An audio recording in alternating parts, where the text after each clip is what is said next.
প্রজন্মের উদ্দেশ্যে মঈন খান, আমাদের সময় প্রায় শেষ, তোমাদের শুরু। উপদেষ্টা মাহফুজকে বোতল নিক্ষেপের ঘটনায় তীব্র প্রতিক্রিয়া হাসনাতের। জানাবো কোন দিকে যাচ্ছে পরিস্থিতি।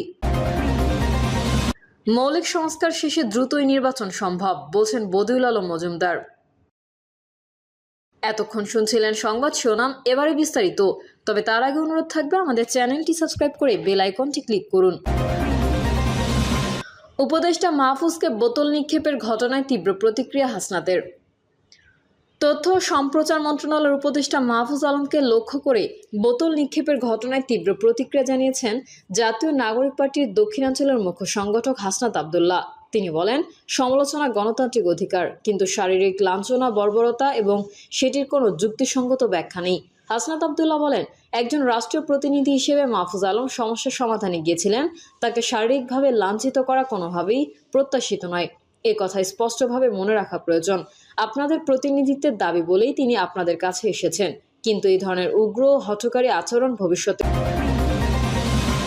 তরুণ প্রজন্মের উদ্দেশ্যে মঈন খান, আমাদের সময় প্রায় শেষ, তোমাদের শুরু। বিএনপির স্থায়ী কমিটির সদস্য ডক্টর আব্দুল মঈন খান বলেছেন, আজকের প্রজন্মের ছেলেমেয়েরাই আগামী দিনে বাংলাদেশের নেতৃত্ব দেবে। সুতরাং তাদের দায়িত্ববোধ সম্পর্কে জানতে হবে, মনে রাখতে হবে দেশটি তোমাদের।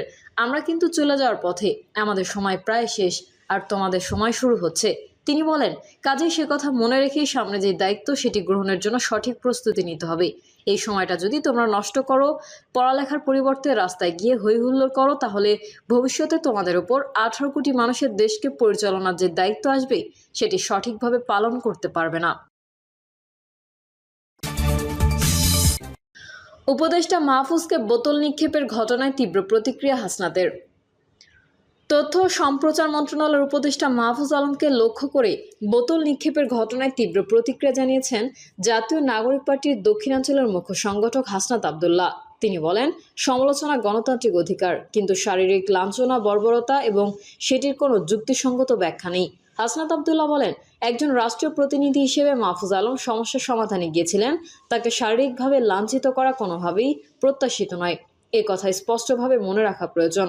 আপনাদের প্রতিনিধিত্বের দাবি বলেই তিনি আপনাদের কাছে এসেছেন, কিন্তু এই ধরনের উগ্র হঠকারী। কোন দিকে যাচ্ছে পরিস্থিতি। দীর্ঘ 15.5 বছর রাষ্ট্র ক্ষমতা আঁকড়ে ধরে রেখেছিল শেখ হাসিনা। ক্ষমতায় টিকে থাকতে তিনি ভোট কারচুপি, ভোটারবিহীন নির্বাচন, আইন শৃঙ্খলা বাহিনীর যথেচ্ছ ব্যবহার অপব্যবহার করে বিরোধী দলকে দমন, মত প্রকাশের স্বাধীনতা হরণ সহ এমন কোনো হীনপন্থা নেই যা গ্রহণ করেনি। শুধু আওয়ামী লীগের কর্মী সমর্থক ছাড়া দেশের প্রায় সব মানুষ সেই দুঃশাসন থেকে যে কোনো উপায়ে মুক্তি কামনা করছিল, তা প্রতি মুহূর্তে। শেখ হাসিনার 15.5 বছরের শাসনকালের শেষ দিকে মানুষ তেমনই বলতো, কবে শেষ হবে এই শ্বাসরুদ্ধকর পরিস্থিতি। আওয়ামী লীগের প্রধান প্রতিদ্বন্দ্বী বিএনপির আন্দোলনে একের পর এক ব্যর্থতার মানুষ হয়ে পড়েছিল হতাশ। অনেকেরই মনে এই প্রতীতি জন্মেছিল, এই অমানিসার অন্ধকার বোধহয় কাটবে না। ঠিক এমন সময় সরকারি চাকরিতে কোটা বিরোধী আন্দোলন, গণ অভ্যুত্থানের রূপ নিয়ে শেখ হাসিনার পতন ঘটায়। আওয়ামী লীগ বাদে গোটা দেশের মানুষ এই পরিবর্তনকে স্বাগত জানায়। এক পর্যায়ে গঠিত হয় ডক্টর মোহাম্মদ ইউনূসের নেতৃত্বে অন্তর্বর্তী সরকার। দেশের প্রায় সব রাজনৈতিক দল ও সাধারণ মানুষ সর্বাত্মক সমর্থন জানায় সেই সরকারের প্রতি। এমনকি যখন বাংলাদেশকে একটি সত্যিকার গণতান্ত্রিক রাষ্ট্রে পরিণত করার জন্য ব্যাপক রাষ্ট্র সংস্কারের কথা বলা হলো, তখন দেশবাসী ও রাজনৈতিক দলগুলো অন্তর্বর্তী সরকারকে একরকম ব্ল্যাক চেক দিয়েছিল। সবারই ধারণা ছিল একটি যৌক্তিক সময়ের মধ্যে রাষ্ট্র সংস্কার সম্পন্ন করে অবাধ ও সুষ্ঠু নির্বাচনের মাধ্যমে পরবর্তী সরকার গঠনের দিকে যাবে বাংলাদেশ।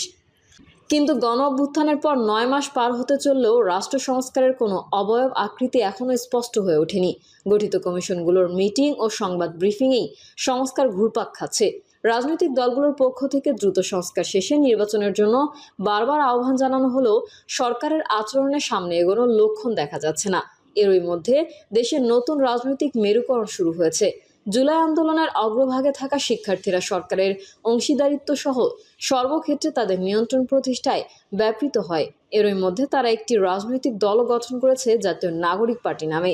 বিভিন্ন জাতীয় ইস্যুতে চাপ দিয়ে দাবি আদায়ের প্রবণতা তাদের পেয়ে বসেছে। অনেকেই নতুন সংগঠনকে অন্তর্বর্তী সরকারের বাই প্রোডাক্ট হিসেবে দেখেছেন। দলটির সর্বশেষ সাফল্য হলো সরকারের উপর চাপ সৃষ্টি করে আওয়ামী লীগের কার্যক্রম নিষিদ্ধ করানো।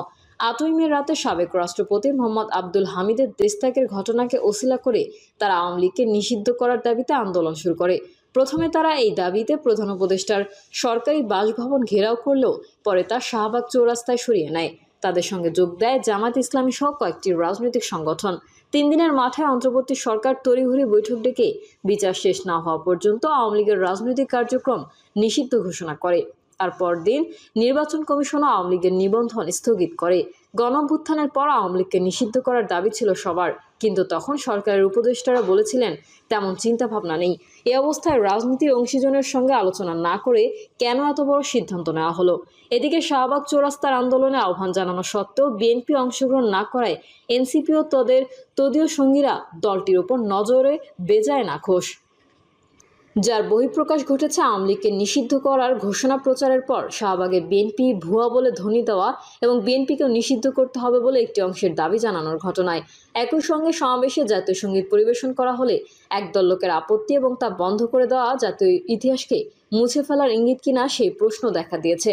বিদ্যমান পরিস্থিতিতে অনেকেই সন্দেহ পোষণ করেন নবগঠিত এনসিপির জন্য পর্যাপ্ত পরিষদ তৈরি করতে অন্তর্বর্তী সরকার নানা কায়দা কানুন করছে। এক্ষেত্রে বিএনপির একসময় জোট ও ভোটসঙ্গী দলটির মদত রয়েছে। আওয়ামী লীগকে নিষিদ্ধ করার পর এখন তারা বিএনপির দিকে হাত বাড়ানোর চেষ্টা করছে। যদিও বিএনপিকে নিষিদ্ধ করার মতো কোনো সুযোগ বা ক্ষমতা এদের নেই, তবে নানা রকম অসঙ্গত চাপে ফেলে দলটিকে পর্যদস্ত করে রাখার তাদের সম্মিলিত উদ্দেশ্য হতে পারে। এদিকে আইন উপদেষ্টা ডক্টর আসিফ নজরুল বলেছেন নতুন সংবিধান প্রণয়নে 2 থেকে 3 বছর সময় লাগবে। তার এই উক্তি কি অন্তর্বর্তী শাসন প্রলম্বিত করার ইঙ্গিত? উদ্ভূত পরিস্থিতিতে জনমনে প্রশ্ন, বাংলাদেশ সঠিক গন্তব্যে এগিয়ে যেতে পারবে নাকি পথ হারাবে? মৌলিক সংস্কার শেষে দ্রুতই নির্বাচন সম্ভব বলছেন বদিউল আলম মজুমদার। রাজনৈতিক দলগুলো রাজি হলে মৌলিক সংস্কার শেষে ডিসেম্বরের আগেই নির্বাচন করা সম্ভব বলে মনে করেন জাতীয় ঐকমত্য কমিশনের সদস্য ও নির্বাচন ব্যবস্থা সংস্কার কমিশনের প্রধান বদিউল আলম মজুমদার। সম্প্রতি bdnews24.com এর আলোচনা অনুষ্ঠান ইনসাইড আউট এ যোগ দিয়ে তিনি সংস্কার, উদ্যোগ, নির্বাচন ব্যবস্থার ত্রুটি, নির্বাচনকালীন সরকারের রাজনৈতিক সদিচ্ছার প্রসঙ্গ ধরে খোলামেলা কথা বলেছেন। তার মতে বল এখন রাজনৈতিক দলের কোর্টে। তারা যত দ্রুত রাজি হবে তত দ্রুতই নির্বাচনের প্রক্রিয়া শুরু হতে পারে। নির্বাচন ব্যবস্থায় আস্থাহীনতাকে মূল সমস্যা উল্লেখ করে বদিউল আলম মজুমদার বলেন, এই আস্থাহীনতার পেছনে অনেক কারণ রয়েছে। বিগত সময়ে দেশের ভোট ব্যবস্থাকে ধ্বংস করে দেওয়া হয়েছে এবং মানুষকে ভোট দেওয়ার সুযোগ থেকে বঞ্চিত করা হয়েছে। ফলে এই আস্থাহীনতা তৈরি হয়েছে। এই আস্থাহীনতার জন্য নির্বাচন কমিশনকে দায়ী করে তিনি বলেন, নির্বাচন কমিশন একটি স্বাধীন প্রতিষ্ঠান, যার কাজ সুষ্ঠু ও নিরপেক্ষ নির্বাচন পরিচালনা করার মাধ্যমে গণতন্ত্রকে কার্যকর করা। কিন্তু নির্বাচন প্রক্রিয়ায় নির্বাচন কমিশন ছাড়া আরও অনেক অংশীজন থাকে। রাজনৈতিক দল ও সরকার তার অন্যতম। সরকার যদি না চায় তাহলে নির্বাচন কমিশনের জন্য নিরপেক্ষ নির্বাচন আয়োজন সম্ভব হয় না। এজন্য তত্ত্বাবধায়ক সরকার দরকার।